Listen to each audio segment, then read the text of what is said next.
Hello नमस्कार साथियों, स्वागत है आप सभी का अग्रिम एकेडमी ऑफिशियल के इस ऑनलाइन प्लेटफॉर्म पर। और दोस्तों, हम लोग बातचीत कर रहे थे मध्यकालीन भारत नोट सीरीज के अंतर्गत मुगल साम्राज्य पर। और मुगल साम्राज्य के अंतर्गत दोस्तों, पहले टॉपिक में हम लोगों ने बाबर और हुमायूं पर बातचीत कर रखी है। और आज के इस टॉपिक में हम लोग दोस्तों शेर शाह सूरी 1540-45 ईस्वी के टाइम पीरियड को और उसके बाद आने वाले मुग़ल शासकों के बारे में बातचीत करेंगे। तो दोस्तों, यदि आप लोगों को ये वीडियो अच्छा लगे तो वीडियो को लाइक, शेयर और चैनल को सब्सक्राइब करना ना भूलें। तो चलिए दोस्तों, आरंभ करते हैं आज के इस कक्षा की, जिसमें हम लोग पहले शेर शाह सूरी के बारे में पढ़ेंगे और उसके बाद जहांगीर के उत्तराधिकारियों को, बाबर के उत्तराधिकारियों के क्रम में हुमायूं के बाद से देखेंगे। तो सबसे पहले शेर शाह सूरी पर बातचीत कर लेते हैं।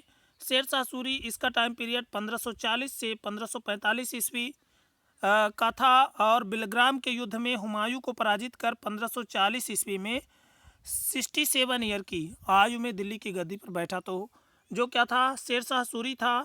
इसने बिलग्राम कन्नौज के युद्ध 1540 ईस्वी में हुमायूं को पराजित किया और 67 वर्ष की आयु में दिल्ली की गद्दी पर बैठा। इसने मुगल साम्राज्य की नींव उखाड़कर भारत में अफगानों का शासन स्थापित किया। और इसने क्या किया, मुगल साम्राज्य की नींव को भारत से उखाड़ दिया और अफगानों के शासन को भारत में स्थापित किया। और शेर शाह सूरी के बचपन का नाम क्या था दोस्तों? तो शेर शाह सूरी के बचपन का नाम फरीद था। शेर शाह सूरी के बचपन का नाम फरीद था। शेर शाह का पिता हसन खां जौनपुर का एक छोटा जागीरदार था। और जो शेर शाह का पिता हसन खां था वो क्या था, जौनपुर का एक छोटा जागीरदार था। दक्षिण भारत के सूबेदार बहार खां लोहानी ने शेर मारने के उपलक्ष्य में फरीद खां को यह उपाधि प्रदान की थी। तो शेर खान की उपाधि किसने दी थी? तो याद रखेंगे, दक्षिण बिहार के सूबेदार बहार खां लोहानी ने। जब क्या था, शेरशाह छोटी उम्र का था तभी इसने एक शेर को मार दिया था और उसी के उपलक्ष्य में फरीद खां की जो उपाधि थी वो शेर खां दी गई। फरीद खां को उपाधि। बहार खां लोहानी की मृत्यु के बाद शेर खां ने उसकी विधवा दूदू बेगम से विवाह कर लिया। और जो बहार खां लोहानी की जब मृत्यु हो गई तो उसके बाद शेर खां ने उसकी विधवा दूदू बेगम से क्या कर लिया था, विवाह कर लिया था। 1539 ईस्वी में बंगाल के शासक नुसरत शाह को पराजित करने के बाद, तो 1539 ईस्वी में इसने क्या किया था, बंगाल के शासक नुसरत शाह को पराजित किया। और उसके बाद शेर खां ने हजरत आला की उपाधि धारण की। तो 1539 ईस्वी में बंगाल के शासक नुसरत शाह को पराजित करने के बाद शेर खां ने क्या किया था, हजरत आला की उपाधि धारण की थी। तो हजरत आला की उपाधि धारण करने वाला कौन सा शासक था? तो वो अफगानी शासक क्या था, शेर खान था। 1539 ईस्वी में चौसा के युद्ध में हुमायूं को पराजित करने के बाद शेर खान ने शेर शाह की उपाधि धारण की। तो चौसा के युद्ध के बाद जब हुमायूं को चौसा के युद्ध में पराजित किया तो उसके बाद शेर खान की उपाधि धारण की। और जब 1539 में बंगाल के शासक नुसरत शाह को पराजित किया था तब इसने हजरत ए आला की उपाधि धारण की थी। 1540 में दिल्ली की गद्दी पर बैठने के बाद शेर शाह ने सूरवंश अथवा द्वितीय अफगान साम्राज्य की स्थापना करी। तो 1540 ईस्वी में जब यह दिल्ली की गद्दी पर बैठा, शेर खान जब क्या हुआ, दिल्ली की गद्दी पर बैठा, तो उसके बाद उसने क्या किया, शेर शाह जो था इसने सूरवंश अथवा द्वितीय अफगान साम्राज्य की स्थापना की। शेर शाह ने अपनी उत्तरी पश्चिमी सीमा की सुरक्षा के लिए रोहतासगढ़ नामक एक सुदृढ़ किला बनवाया। और शेर शाह ने क्या किया, अपनी उत्तरी पश्चिमी सीमा की सुरक्षा करने के लिए रोहतासगढ़ नामक एक मजबूत किले का निर्माण कराया। 1542 और 1543 ईस्वी में शेर शाह ने मालवा और रायसीन पर आक्रमण करके इनको अपने अधीन कर लिया। तो 1542-43 में क्या हुआ था, 1542 ईस्वी और 1543 ईस्वी में शेर शाह ने क्या किया था, मालवा और रायसीन पर आक्रमण करके इनको अपने अधीन कर लिया, अपने साम्राज्य में मिला लिया। 1544 ईस्वी में शेरशाह ने मारवाड़ के शासक मालदेव पर आक्रमण किया। तो 1544 ईस्वी में शेरशाह ने मारवाड़ पर आक्रमण किया और उस टाइम पर मारवाड़ का शासक कौन था? मालदेव था। उस पर इसने आक्रमण किया। बड़ी मुश्किल से सफलता मिली और इसको बहुत जो है कठिनाइयों से सफलता मिली। और इस युद्ध में राजपूत सरदार गैता और कुप्पा ने अफगान सेना के छक्के छुड़ा दिए। और इसी युद्ध में जो क्या थे, राजपूत सरदार थे गैता और कुप्पा, इन्होंने क्या किया था? अफगान की जो सेना थी उनके छक्को छुड़ा दिए थे, मतलब उनको नाको चनी चबा दिया था। 1545 ईस्वी में शेरशाह ने कालिंजर के मजबूत किले का घेरा डाला। और 1545 ईस्वी में क्या हुआ? शेरशाह ने क्या किया? कालिंजर के मजबूत किले पर घेरा डाला, जो उस समय कीरत सिंह के अधिकार में था। जो क्या था? उस टाइम पर कीरत सिंह के अधिकार में था। परंतु 22 मई 1545 को बारूद के ढेर में विस्फोट के कारण उसकी मृत्यु हो गई। लेकिन क्या हुआ? 22 मई 1545 को बारूद के ढेर में विस्फोट हुआ और इसके कारण क्या हो गई? इसकी मृत्यु हो गई। भारतीय इतिहास में शेरशाह अपने कुशल शासन प्रबंध के लिए जाना जाता है। तो भारत के इतिहास में यदि देखें तो जो शेरशाह था ये अपने कुशल शासन प्रबंध के लिए जाना जाता था। तो भारतीय इतिहास का वह कौन सा मुगल शासक था? वह कौन सा जो है तो अफगान शासक था जो कुशल शासन प्रबंधन के लिए जाना जाता है? तो याद रखेंगे शेरशाह क्या है? सूर साम्राज्य का अफगानी शासक अपने कुशल शासन प्रबंधन के लिए जाना जाता है। आगे देख लेते हैं। शेरशाह ने भूमि राजस्व में महत्वपूर्ण परिवर्तन किया। तो शेरशाह ने क्या किया? भूमि राजस्व में महत्वपूर्ण परिवर्तन किया और जिससे प्रभावित होकर अकबर ने अपने शासन को प्रबंध का अंग बनाया। और इसी से प्रभावित होकर के अकबर ने भी क्या किया था? अपने शासन को प्रबंधित करने का अंग बनाया था। प्रसिद्ध grand trunk road, GT road जिसको कहते हैं, तो जीटी रोड, प्रसिद्ध जीटी रोड क्या थी? पेशावर से कलकत्ता तक की मरम्मत करवाकर व्यापार और आवागमन को सुगम बनाने का कार्य इसने किया। तो शेरशाह सूरी ने क्या किया? जीटी रोड पेशावर से कलकत्ता तक की मरम्मत करवा करके व्यापार और आवागमन के साधन को सुलभ बनाया। शेरशाह का मकबरा बिहार के सासाराम में स्थित है। ये प्रश्न अक्सर बनता है परीक्षाओं में कि शेरशाह का मकबरा कहाँ है? तो याद रखेंगे शेरशाह का मकबरा बिहार के सासाराम में स्थित है, जो मध्यकालीन कला का एक उत्कृष्ट नमूना है। और ये क्या है? मध्यकालीन मेडिएवल जो है तो आर्ट का एक क्या है? उत्कृष्ट नमूना है।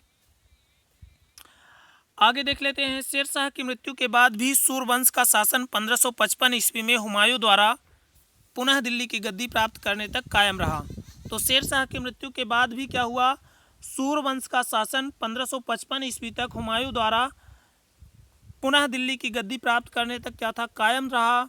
और उसके बाद जब हुमायूं पुनः क्या कर रहा था? दिल्ली की गद्दी प्राप्त करने का प्रयास कर रहा था, उसी टाइम पर अकबर का जन्म होता है कलानौर नामक स्थान पर। और 1556 ईस्वी में क्या हुआ? हुमायूं की मृत्यु के बाद उसके पुत्र अकबर का कलानौर नामक स्थान पर क्या हुआ? इस अकबर का जन्म राणा वीरसाल के महल में हुआ था। दोस्तों याद रखेंगे राणा वीरसाल के महल में हुआ था। और यहाँ पे जब 1556 ईस्वी में हुमायूं की मृत्यु हुई, उसके बाद पुत्र अकबर का कालानौर नामक स्थान पर 14 फरवरी 1556 ईस्वी को मात्र 13 वर्ष की आयु में इसका राज्याभिषेक हुआ। तो अकबर का राज्याभिषेक 14 फरवरी 1556 को 13 वर्ष की न्यूनतम आयु में हुआ था। अकबर का जन्म 15 अक्टूबर 1542 को अमरकोट के राजा वीरमाल के प्रसिद्ध महल में हुआ था। तो जो वीरमाल राजा थे अमरकोट के, उनके प्रसिद्ध महल में हुआ था। अकबर का जन्म 15 अक्टूबर 1542 को हुआ था। अकबर ने बचपन से ही गजनी और लाहौर के सूबेदार के रूप में कार्य किया था। और जब क्या था? अकबर छोटा था तभी उससे ही इसने क्या किया था? गजनी और लाहौर के सूबेदार के रूप में कार्य किया था। भारत का शासक बनने के बाद 1556 से 1560 तक अकबर बैरम खां के संरक्षण में रहा। और जब क्या था? अकबर भारत का शासक बना, उसके बाद 1556 से लेकर के 1560 तक अकबर क्या था? बैरम खां के संरक्षण में रहा।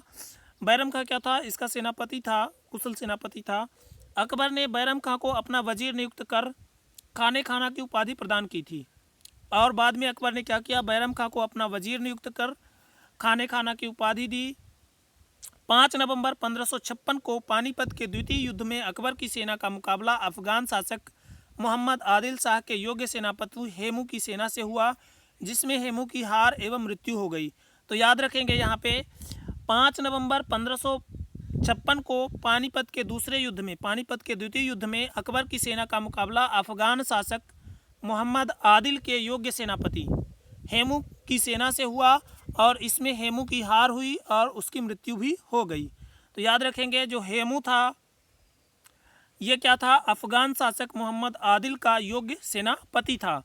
1560 से 1542 ईस्वी तक 2 वर्षों तक अकबर अपनी धाय माँ माहम अनंगा, उसके पुत्र आदम खां तथा उसके संबंधियों के प्रभाव में रहा। तो 1560 से 62 ईस्वी तक 2 वर्षों तक जो अकबर था ये अपनी धाय माँ महामनंगा और उसके पुत्र आदम खां और उसके संबंधियों के प्रभाव में रहा। इन 2 वर्षों के शासनकाल को पेटीकोट शासन या पेटीकोट सरकार की संज्ञा दी गई है। तो पेटीकोट शासन क्या था, 1560 से 62 ईस्वी तक 2 वर्षों तक अकबर अपनी धाय माँ माहम अनंगा और उसके पुत्र आदम खान और उसके सहयोगियों उसके संबंधियों के प्रभाव में रहा और इन्हीं 2 वर्षों के शासनकाल को पेटीकोट शासन या पेटीकोट सरकार की संज्ञा दी गई है। अकबर ने भारत में एक विशाल साम्राज्य की स्थापना की जो कि इस प्रकार है। अकबर ने क्या किया था, भारत में एक विशाल साम्राज्य की स्थापना करी थी। उसने क्या किया था, मालवा को 1561 ईस्वी में जीता। उसने मालवा को 1561 ईस्वी में जीता, चुनार के दुर्ग को 1561 ईस्वी में जीता और गोंडवाना दुर्ग को 1564 ईस्वी में जीता। गुजरात 1571-72 में जीता, काबुल 1581 में जीता, सिंध को 1591 में जीता, बलूचिस्तान को 1595 में जीता और बंगाल एवं बिहार को 1574 से 76 में जीता। और उसके बाद दोस्तों कश्मीर को भी इसने जीता 1586 ईस्वी में, उड़ीसा को 1590-91 ईस्वी में जीता और कांधार को इसने अपने साम्राज्य में 1595 ईस्वी में मिला लिया।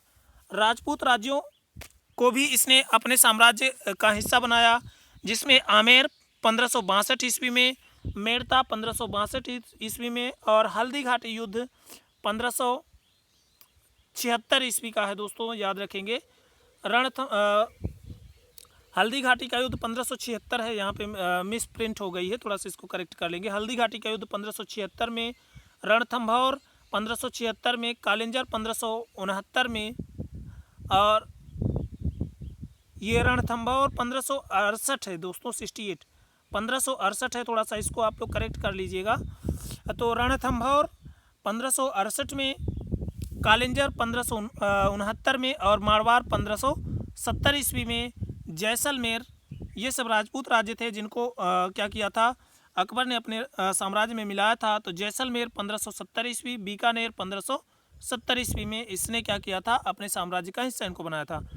आगे देख लेते हैं, अकबर ने दक्षिण भारत के राज्यों पर अपना आधिपत्य स्थापित किया था। तो अकबर ने क्या किया था, दक्षिण भारत के राज्यों पर अपना आधिपत्य स्थापित किया था।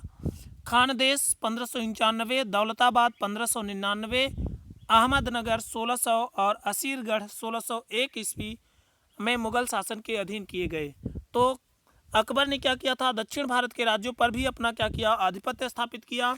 जैसे खानदेश में 1595 में, दौलताबाद को 1599 में, अहमदनगर को 1600 में और असीरगढ़ को 1601 में मुगल शासन के अधीन अकबर के द्वारा किया गया था। अकबर ने भारत में एक बड़े साम्राज्य की स्थापना करी। अकबर ने क्या किया, भारत में एक बड़े साम्राज्य की स्थापना की, परंतु इससे ज़्यादा वह अपनी धार्मिक सहिष्णुता के लिए विख्यात है। लेकिन इससे भी बढ़ करके वो अपनी धार्मिक सहिष्णुता के लिए जाना जाता है। अकबर ने 1575 ईस्वी में फतेहपुर सीकरी में एक इबादत खाने की स्थापना करी थी। तो 1575 ईस्वी में फतेहपुर सीकरी में इबादत खाने की स्थापना अकबर के द्वारा करी गई। इस्लाम विद्वानों की अशिष्टता से दुखी होकर अकबर ने 1578 ईस्वी में इबादत खाना में सभी धर्मों के विद्वानों को आमंत्रित करना शुरू कर दिया। तो जो इस्लामी विद्वान थे उनकी अशिष्टता से दुखी होकर के जो अकबर था इसने 1578 ईस्वी में इबादत खाना को सभी धर्मों के विद्वानों के लिए खोल दिया। और 1582 ईस्वी में अकबर ने एक नवीन धर्म तौहीद इलाही या दीन इलाही की स्थापना करी, जो वास्तव में विभिन्न धर्मों के अच्छे तत्वों का मिश्रण था। तो जो क्या था, दीन इलाही या तौहीद इलाही था। ये धर्म अकबर के द्वारा नए रूप में चलाया गया और 1582 में चलाया गया। और इसमें क्या था, वास्तविक रूप से ये अलग अलग धर्मों के अच्छे तत्वों का क्या था, मिश्रण था इसमें। तो दीन इलाही में क्या था, विभिन्न धर्मों के अच्छे तत्वों का मिश्रण था, अकबर के द्वारा चलाया गया। और इसका एक और नाम भी है तौहीद इलाही। और कब चलाया गया, तो ये 1582 में चलाया गया। आगे देख लेते हैं, अकबर ने सती प्रथा को रोकने का प्रयत्न किया।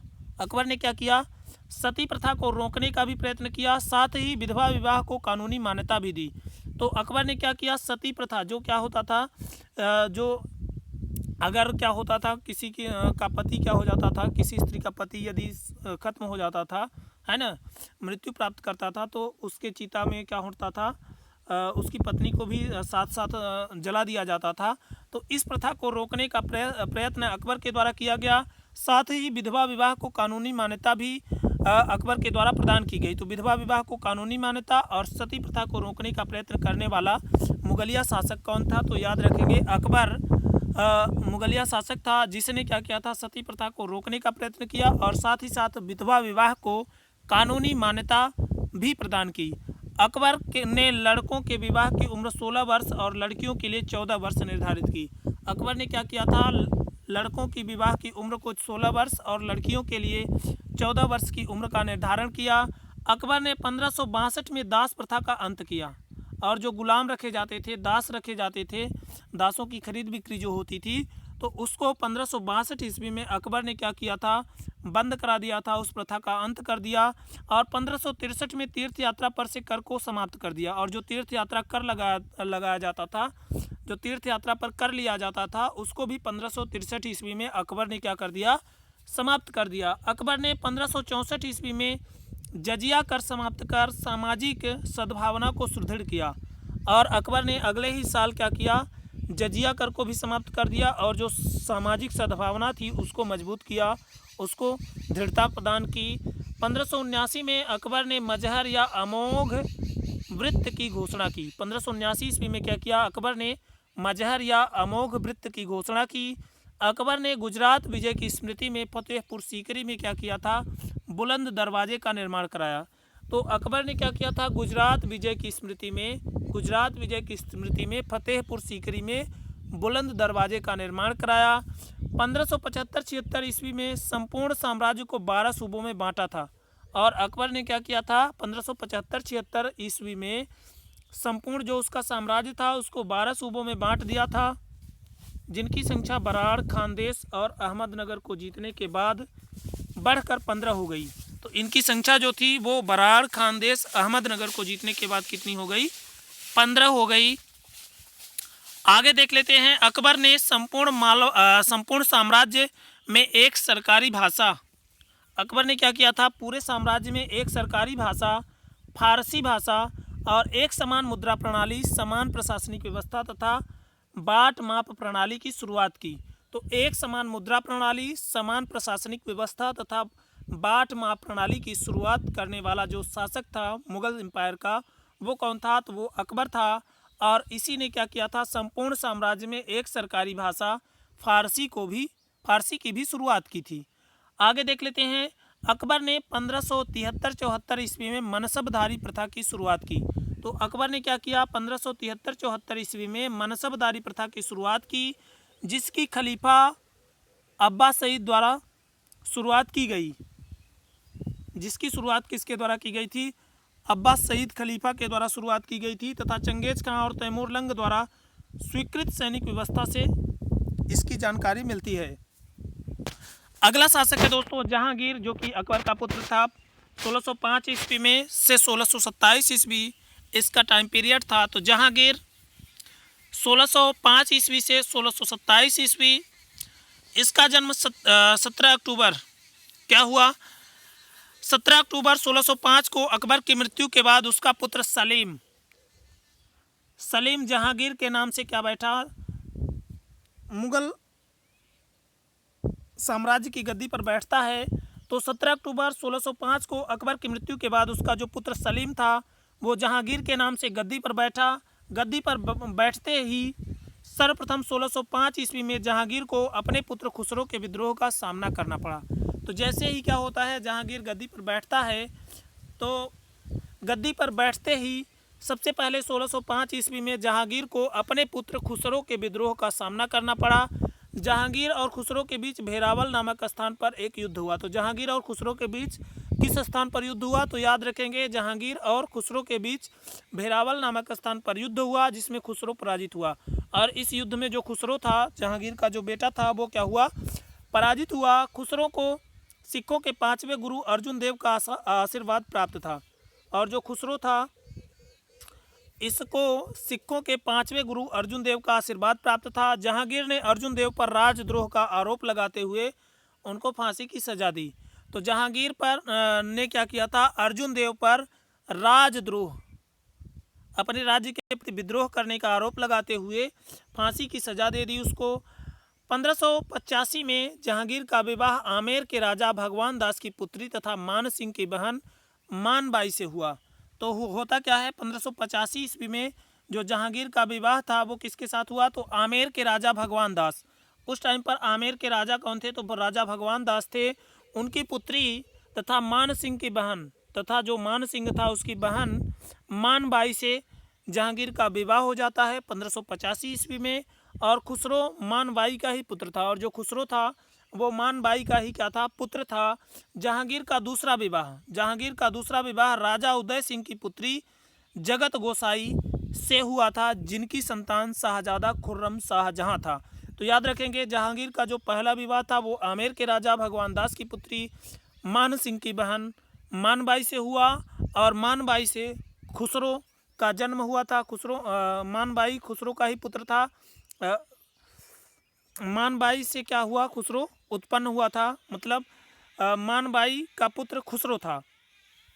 जहांगीर का दूसरा विवाह राजा उदय सिंह की पुत्री जगत गोसाई जोधाबाई, इन्हीं को कहा जाता था, से हुआ था, जिनकी संतान शाहजादा खुर्रम शाहजहां था। तो इनकी जो संतान थी, जगत गोसाई की जो संतान थी, तो उसका क्या नाम था, तो उनका नाम शाहजादा खुर्रम था, जिन्हें बाद में शाहजहां कहा गया।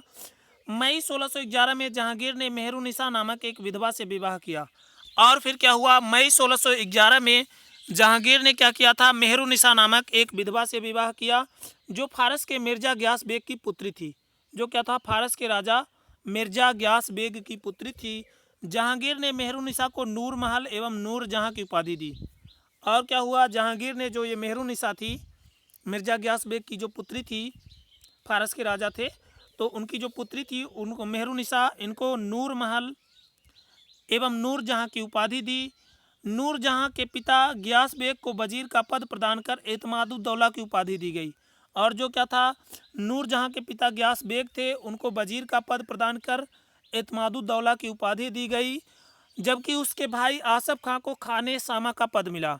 और जो क्या था, नूर जहां का भाई था आसफ खान, इसको खाने सामा का पद मिला। इसको कौन सा पद मिला, खाने सामा का पद मिला।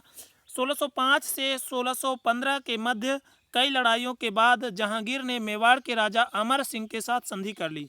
और 1605 से 1615 ईस्वी के बीच में कई लड़ाइयों के बाद जहांगीर ने क्या किया, मेवाड़ के राजा अमर सिंह के साथ क्या कर लिया, संधि कर लिया। और अकबर के समय में खानदेश और अहमदनगर के कुछ भागों को जीत लिया था।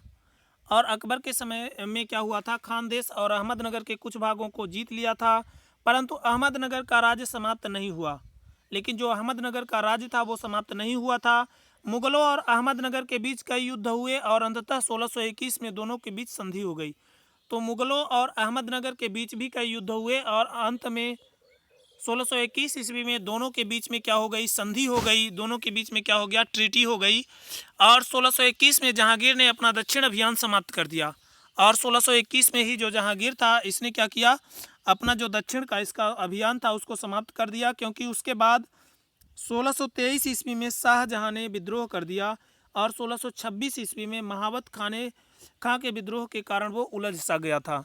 तो 1623 ईस्वी में शाहजहां का विद्रोह और 1626 ईस्वी में महाबत खां के विद्रोह के कारण जहांगीर उलझ गया और उसने अपने दक्षिण अभियान को क्या कर दिया, समाप्त कर दिया।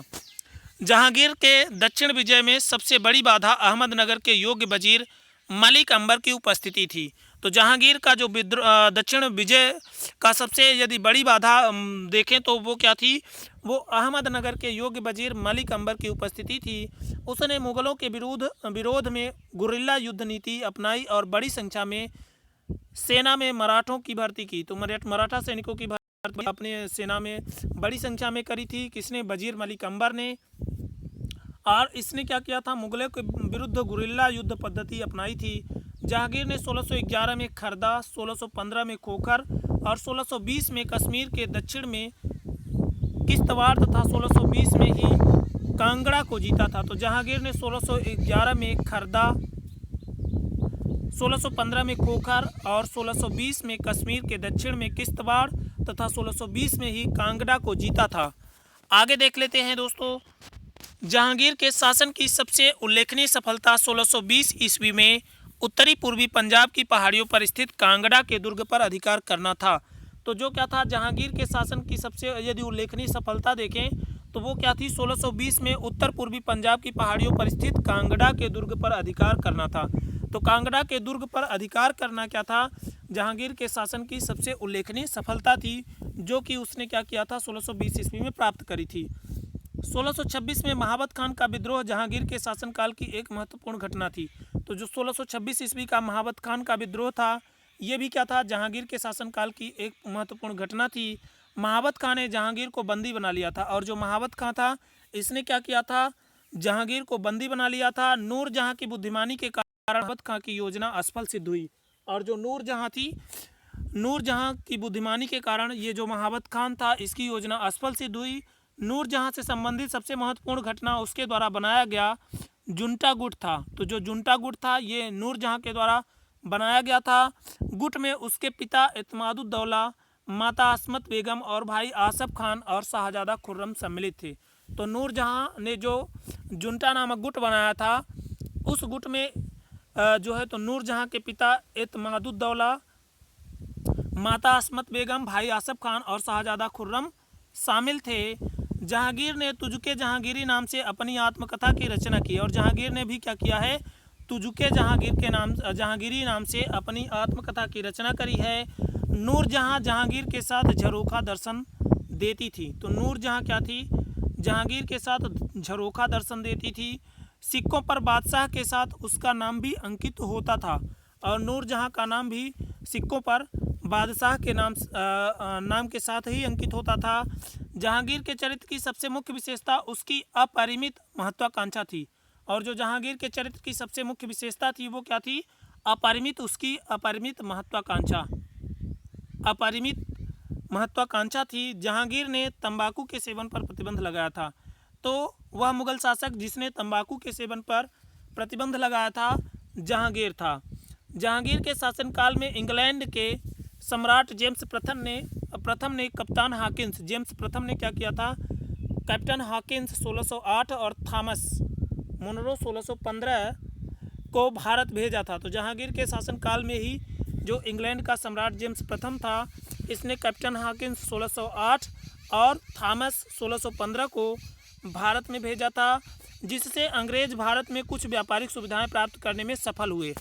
और जहांगीर से ही क्या हुआ, जो अंग्रेज थे ये भारत में कुछ व्यापारिक सुविधाएं प्राप्त करने में सफल हुए। नूरजहां की मां अस्मत बेगम ने इत्र बनाने की विधि का आविष्कार किया। और जो नूरजहां की मां अस्मत बेगम थी, इसने क्या किया था, इत्र बनाने की विधि का आविष्कार किया था। तो इत्र बनाने की विधि का आविष्कार नूरजहां की मां अस्मत बेगम ने किया था। जहांगीर धार्मिक दृष्टि से सहिष्णुता, तो क्या था, जो जहांगीर था ये धार्मिक दृष्टि से सहिष्णु था।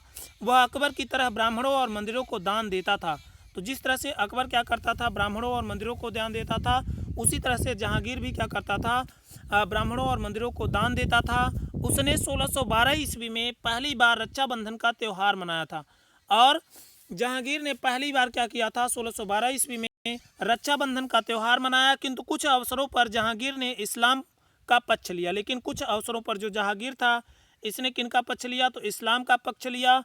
कांगड़ा का किला जीतने के बाद उसने एक गाय कटवाकर जश्न मनाया, और जब ये कांगड़ा के जिले को जीता था उसके बाद इसने क्या किया था, एक गाय को कटवा करके जश्न मनाया था। अकबर सलीम को शेखू बाबा कहा करता था, और जो अकबर था ये सलीम को क्या कहता था, शेखू बाबा कहता था। उसने अकबर द्वारा जारी गो हत्या निषेध की परंपरा को जारी रखा, और इसने क्या किया था, जहांगीर ने, सलीम ने जो गो हत्या निषेध की परंपरा थी उसको जारी रखा था। जहांगीर ने सूरदास को अपने दरबार में आश्रय दिया, तो सूरदास ने जहांगीर ने क्या किया था, सूरदास को अपने दरबार में आश्रय दिया, और सूरदास ने ही क्या की थी, सूर सागर की रचना की थी जहांगीर के दरबार में। जहांगीर के शासनकाल में कला और साहित्य का अप्रतिम विकास हुआ, और जहांगीर के टाइम पीरियड में ही क्या हुआ, कला और साहित्य का अप्रतिम विकास हुआ। नवंबर 1627 में जहांगीर की मृत्यु हो गई, और उसे लाहौर के शाहदरा में रावी नदी के किनारे दफनाया गया।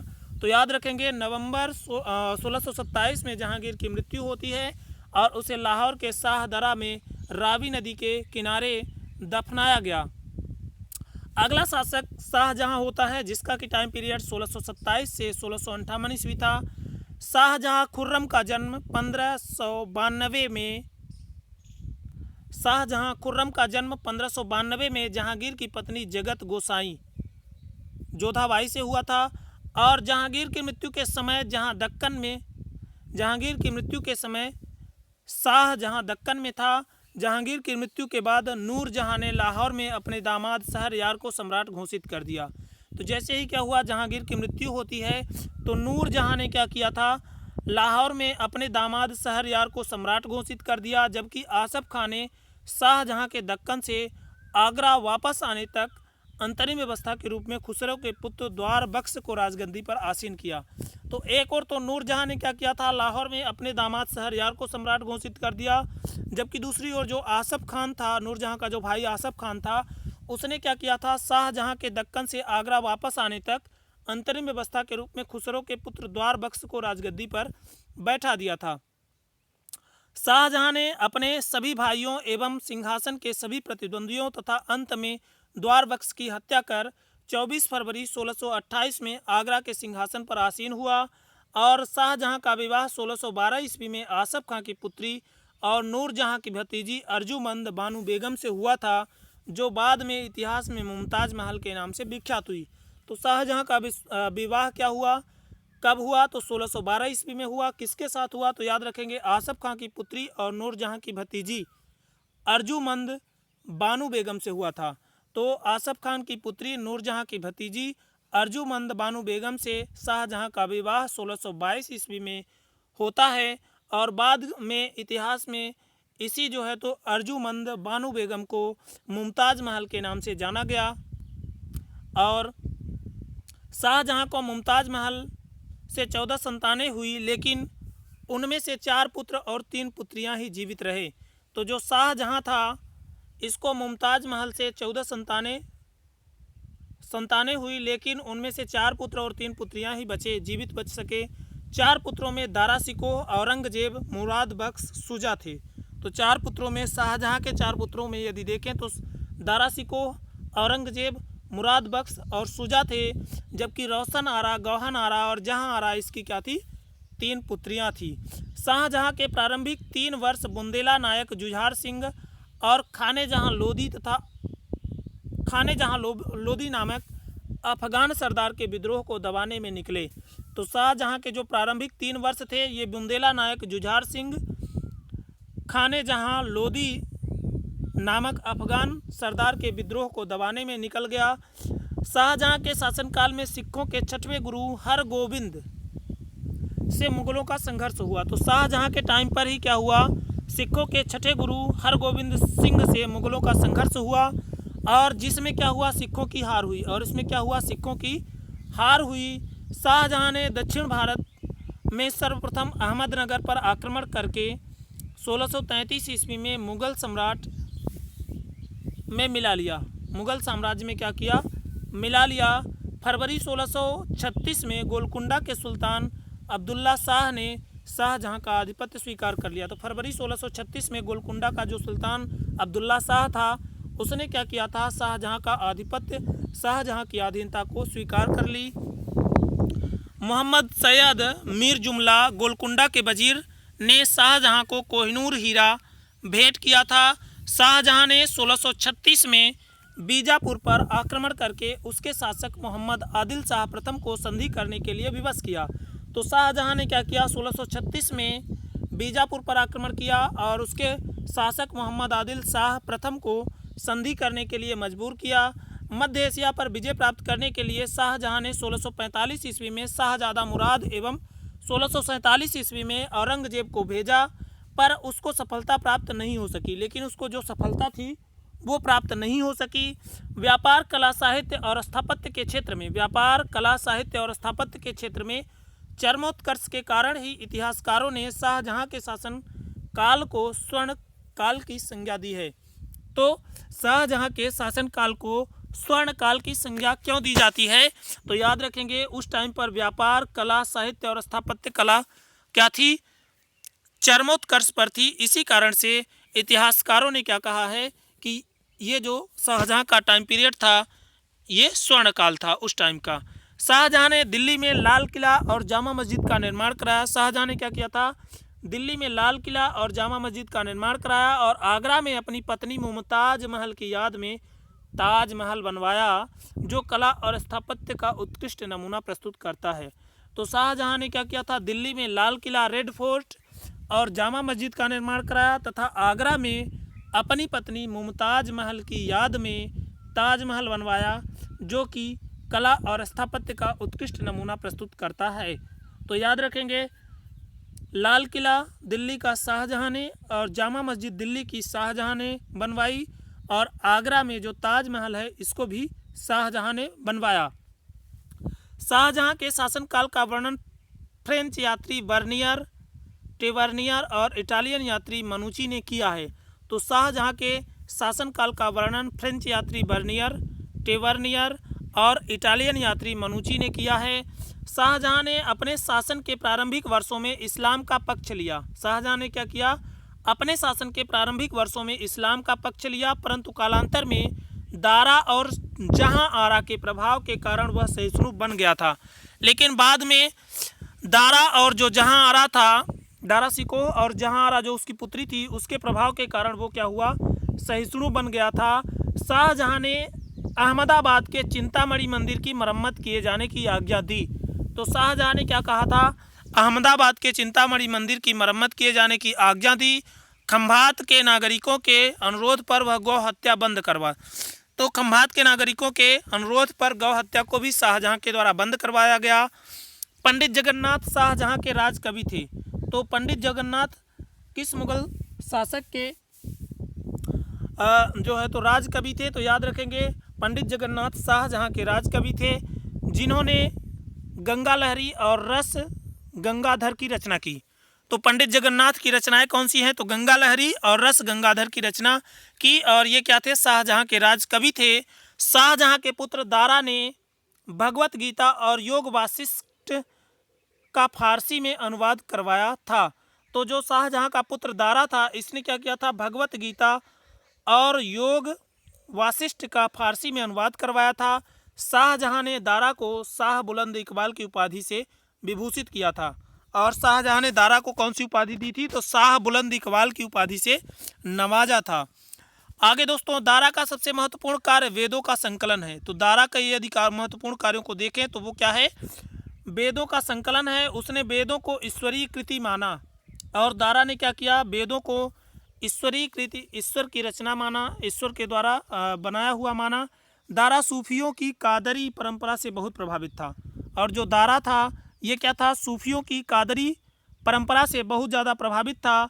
सितंबर 1657 ईस्वी में शाहजहां के बीमार पड़ते ही उसके पुत्रों के बीच उत्तराधिकार के लिए युद्ध प्रारंभ हो गया।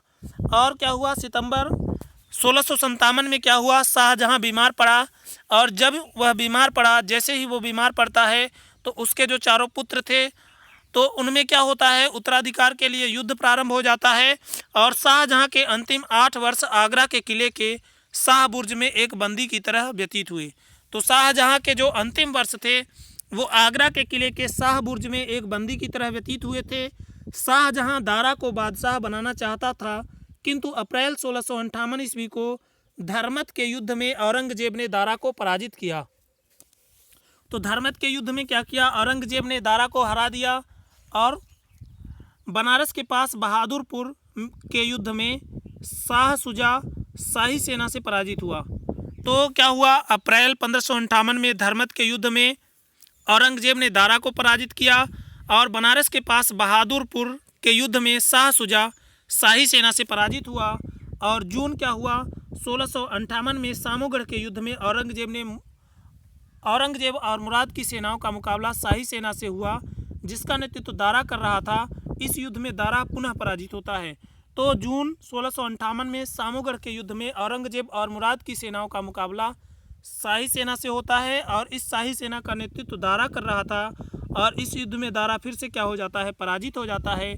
सामूगढ़ के युद्ध में दारा की पराजय का मुख्य कारण मुसलमान सरदारों का विश्वासघात और औरंगजेब का योग्य सेनापतित्व था। तो सामूगढ़ का जो युद्ध था इसमें दारा की पराजय का यदि मुख्य कारण देखें तो मुसलमान सरदारों का विश्वासघात और औरंगजेब का योग्य सेनापतित्व था, कुशल सेनापति के रूप में कार्य करना था। सामूगढ़ की विजय के बाद औरंगजेब ने कूटनीति से मुराद को बंदी बना लिया और जब सामूगढ़ को उसने जीत लिया उसके बाद औरंगजेब ने कूटनीति राजनीतिक रूप से क्या किया, मुराद को बंदी बना लिया और बाद में उसकी हत्या करवा देता है। और बाद में क्या करता है, मुराद की हत्या करवा देता है। औरंगजेब और शुजा के बीच इलाहाबाद खंजवा के निकट जनवरी 1659 में एक युद्ध हुआ जिसमें पराजित होकर शुजा आराकान की ओर भाग गया। तो औरंगजेब और शुजा के बीच भी क्या हुआ, इलाहाबाद के खंजवा के निकट क्या हुआ था, जनवरी 1659 में एक युद्ध हुआ जिसमें क्या हुआ, पराजित होकर शुजा आराकान की ओर भाग गया, जहां आरा ने दारा सिकोह का, रोशन आरा ने औरंगजेब का और गौहर आरा ने मुराद बख्श का पक्ष लिया था। तो यहाँ पे याद रखेंगे, जहां आरा ने दारा सिकोह का, रोशन आरा ने औरंगजेब का और गौहर आरा ने क्या किया था, मुराद बख्श का पक्ष लिया था। शाहजहां की मृत्यु के उपरांत उसके शव को ताजमहल में मुमताज महल की कब्र के नज़दीक दफनाया गया था। तो शाहजहां की जब मृत्यु हुई तो जो उसका शव था उसको ताजमहल में मुमताज महल के कब्र के नज़दीक ही क्या किया गया, दफनाया गया था। आगे देख लेते हैं अब औरंगजेब का टाइम पीरियड 1658 से 1707 ईस्वी तक। तो औरंगजेब का जन्म 3 नवंबर 1618 को उज्जैन के निकट दोहन नामक स्थान पर हुआ था। तो औरंगजेब का जन्म 3 नवंबर 1618 को उज्जैन के निकट दोहन नामक स्थान पर हुआ था। उत्तराधिकार के युद्ध में विजय होने के बाद औरंगजेब 21 जुलाई 1658 को मुगल साम्राज्य की गद्दी पर आसीन होता है। एक शासक के सारे गुण औरंगजेब में थे। यदि किसी शासक के गुणों को देखें तो जो एक शासक में गुण होने चाहिए वो सारे गुण औरंगजेब में थे। उसे प्रशासन का अनुभव भी था क्योंकि बादशाह बनने से पहले औरंगजेब गुजरात, दक्कन, मुल्तान और सिंध प्रदेशों का गवर्नर रह चुका था। तो औरंगजेब को क्या था, प्रशासन का भी अनुभव था क्योंकि बादशाह बनने से पहले वो गुजरात, दक्कन, मुल्तान और सिंध प्रदेशों का गवर्नर रह चुका था। औरंगजेब ने 1661 ईस्वी में मीर जुमला को बंगाल का सूबेदार नियुक्त किया। तो मीर जुमला को क्या किया था, बंगाल का सूबेदार नियुक्त किया था, जिसने कूच बिहार की राजधानी को अहोमों से जीत लिया था। और ये क्या था, जो सूबेदार था मीर जुमला, इसने क्या किया था, कूच बिहार की राजधानी को अहोमों से जीता था।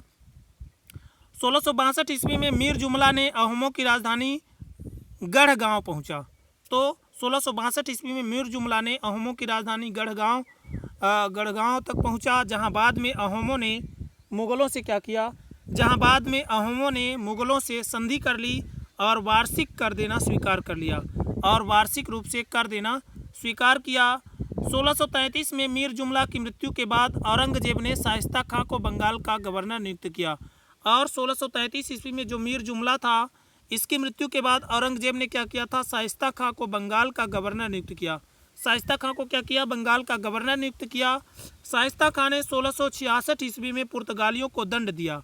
और शाइस्ता खान ने क्या किया था, 1666 ईस्वी में पुर्तगालियों को दंड दिया तथा बंगाल की खाड़ी में स्थित सोन द्वीप पर अधिकार कर लिया। और जो बंगाल की खाड़ी में स्थित सोन द्वीप था उसमें क्या कर लिया, अधिकार कर लिया। कालांतर में उसने अराकान के राजा से चटगांव को जीता और बाद में क्या हुआ, उसने अराकान के राजा से चटगांव भी जीत लिया। औरंगजेब शाहजहां के काल में 1636 से 1644 ईस्वी तक दक्षिण के सूबेदार में रहा और औरंगाबाद मुगलों की दक्षिण सूबे की राजधानी थी। और औरंगाबाद क्या थी, मुगलों के दक्षिण सूबे की राजधानी थी। शासक बनने के बाद औरंगजेब के दक्षिण में लड़े गए युद्धों को दो भागों में बांटा जा सकता है, एक बीजापुर तथा गोलकुंडा के विरुद्ध युद्ध और दूसरे मराठों के साथ युद्ध। तो औरंगजेब ने 1665 में राजा जय सिंह को बीजापुर एवं शिवाजी का दमन करने के लिए भेजा। जय सिंह शिवाजी को पराजित कर पुरंदर की संधि जून 1665 करने के लिए विवश करता है। तो जय सिंह ने क्या किया, शिवाजी को पराजित कर दिया और पुरंदर की संधि करी जून 1665 ईस्वी में। किंतु जय सिंह को बीजापुर के विरुद्ध सफलता नहीं मिली। लेकिन जो जय सिंह था इसको बीजापुर के विरुद्ध सफलता नहीं मिल पाई और पुरंदर की संधि के अनुसार शिवाजी को अपने 23 किले मुगलों को सौंपने पड़े। और पुरंदर की जो संधि हुई इसमें शिवाजी को अपने जो 23 किले थे उनको मुगलों को देना पड़ा और बीजापुर के खिलाफ मुगलों की सहायता करने का वचन देना पड़ा। और जब क्या होगी, बीजापुर के साथ लड़ाई होगी तो वो क्या करेंगे, मुगलों की सहायता करेंगे, ऐसा उनको वचन देना पड़ा। 1676 में मुगल सूबेदार दिलेर खान ने 1676 में क्या हुआ, मुगल सूबेदार जो दिलेर खान था उसने बीजापुर को संधि करने के लिए विवश किया। अंततः 1666 में बीजापुर के सुल्तान सिकंदर आदिल शाह ने औरंगजेब के समक्ष आत्मसमर्पण कर दिया। फलस्वरूप बीजापुर को मुगल साम्राज्य में मिला लिया। और इसके बाद क्या हुआ, बीजापुर को मुगल साम्राज्य में मिला लिया गया। 1687 ईस्वी में औरंगजेब ने गोलकुंडा पर आक्रमण कर 8 महीने तक घेरा डाले रखा। तो 1687 ईस्वी में क्या हुआ, औरंगजेब ने गोलकुंडा पर आक्रमण कर 8 महीने तक घेरा डाले रखा। उसके बावजूद सफलता नहीं मिली। अंततः अक्टूबर 1687 में गोलकुंडा को मुगल साम्राज्य में मिला लिया गया।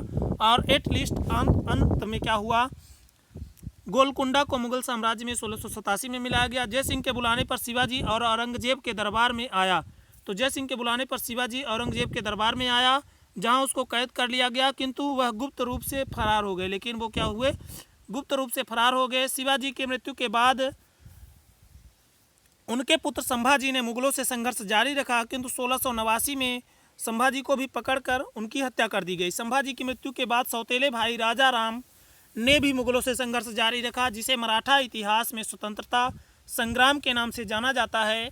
औरंगजेब ने राजपूत के प्रति अकबर, जहांगीर और शाहजहां द्वारा अपनाई गई नीति में परिवर्तन किया। औरंगजेब के समय आमेर, जयपुर के राजा जय सिंह, मेवाड़ के राजा राज सिंह और जोधपुर के राजा जसवंत सिंह प्रमुख राजपूत राजा थे।